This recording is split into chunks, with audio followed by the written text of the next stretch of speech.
भग भर मांगा, जैसी गोरी चट्टी में हूं वैसा गोरा चट्टा दूल्हा दे देना मुझको, ये वरदान मांगा।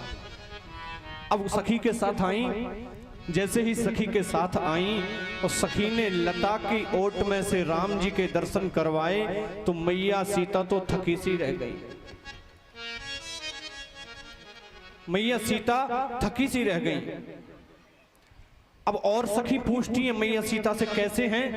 अब मैया सीता कह रही हैं कि आंखों ने देखा है, उनके पास जबान नहीं है, बता नहीं सकती। और जवान बोल सकती है लेकिन जवान ने जीव ने देखा नहीं है। जिसने देखा है वो बोल नहीं सकता, जो बोल सकता है उसने देखा नहीं है। अब कैसे बताऊं मैं, क्या वर्णन करूं। मैया सीता एकटक होकर के देखने लगी। अचानक मैया सीता को लगा कि सखियां समझेंगी, देखती ही जा रही है, देखती ही जा रही है। तो मैया सीता ने आंखें बंद कर ली। आंखें बंद करी तो सखियां सोचने लगी कि सीता गौरी जी का ध्यान कर रही है।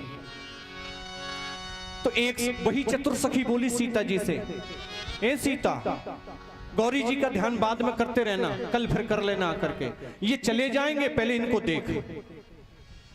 तो मैया सीता ने राम जी को फिर से देखना चालू किया और मन में मैया सीता क्या कह रही हैं, तोई राखों में सजनवा कवन विधि से, कैसे रखूं तुम्हें।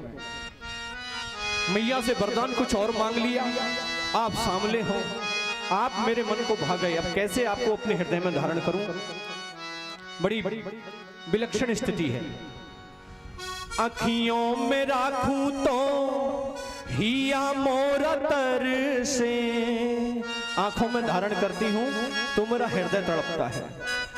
अखियों में राखूं तो हिया मोरा तर से, हियरा में राखूं तो नयन बरसे, हियरा में राखूं तो नयन बरसे, तोहे राखो सजनवा कवन विधि से, कैसे रखूं। तो मैया सीता जी ने एक रास्ता निकाला, लोचन मग, आंखों के रास्ते से राम जी को अंदर प्रवेश करवाया। राम ही उर आनी, आंखों के रास्ते से राम जी को लाकर के हृदय में धारण कर लिया। अब लगा कि भाग न जाए तो दीने पलक कपाट सयानी, तुरंत अपने आंखों के किवाड़ बंद कर लिए और राम जी का ध्यान करती रही।